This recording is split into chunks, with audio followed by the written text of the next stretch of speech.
दोस्तों, आज सुनेंगे एक किसान की कहानी। एक किसान था जिसके दो बेटे थे। वह बहुत ही आलसी और निकम्मे थे। वह अपने पिता को कामकाज में हाथ बटाने के बजाय आलस्य किया करते थे, इधर उधर घूमते फिरते थे। किसान को अपने बेटों का बहुत फिक्र थी।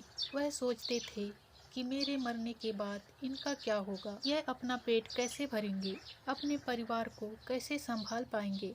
एक दिन किसान की हालत बहुत ही गंभीर थी।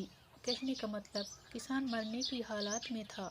तभी किसान ने अपने दोनों बेटों को बुलाकर उसने कहा कि हमारे खेत में एक खजाना गड़ा हुआ है, लेकिन वह किस जगह है उसकी जानकारी मुझे भी नहीं है, लेकिन खोदने के बाद तुम्हें वो खजाना मिल जाएगा। इतना कहकर किसान भगवान को प्यारे हो गए।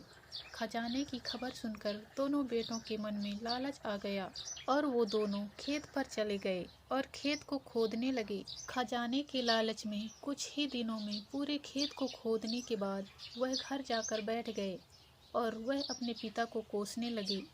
इसी तरह कुछ महीने बीत गए और वर्षा ऋतु का आगमन हुआ। किसान के बेटों के पास पेट भरने के लिए सिर्फ एक ही जरिया था, वो था खेती। तब बाकी के किसानों की तरह किसान के बेटे ने खेत में बीज बोने शुरू कर दिए। वर्षा का पानी पाकर वह बीज अंकुरित हुए और देखते ही देखते खेत लहराने लगे।